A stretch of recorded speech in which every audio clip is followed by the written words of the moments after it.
ஏங்க எங்களுக்காக வந்த ஒரு மனுஷனை நாய் மாதிரி அலைய விட்றீங்களேங்க. நாங்கள் தாங்க எங்களுக்கு வேணும்னு நாங்கள் அவரை தேர்ந்தெடுத்தோம்.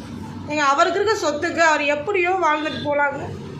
தமிழ்நாட்டு மக்களுக்கு நல்லது பண்ணணும்னு நினச்சி வந்த மனுஷனை எப்படிங்க உங்களுக்கு மனசு வருது?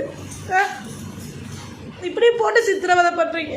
அவர் தூக்கம் இல்லை, சாப்பாடு இல்லை அவருக்கு ஒழுங்க. அவர் பாவம் அவங்க சும்மாவே விடாது. ஆளுநர் சார், நீங்களும் மனசாட்சி உள்ள ஒரு மனுஷனாக நடந்துக்கோங்க. அவர் மெஜாரிட்டி காட்டணும்னா தமிழக மக்கள் நாங்கள் இருக்கோம். அவருக்கு தேவையான மெஜாரிட்டியை நாங்கள் கொடுப்போம். அவரை போட்டு படுத்தி எடுக்கிறீங்க. அவர் பாவம்லாம் உங்களை சும்மாவே விடாது. எங்களுக்கு அவர் தான் வேணும். அவர் தவிர யாரும் வேணும். நான் ஒரு ஊனமான பெண்.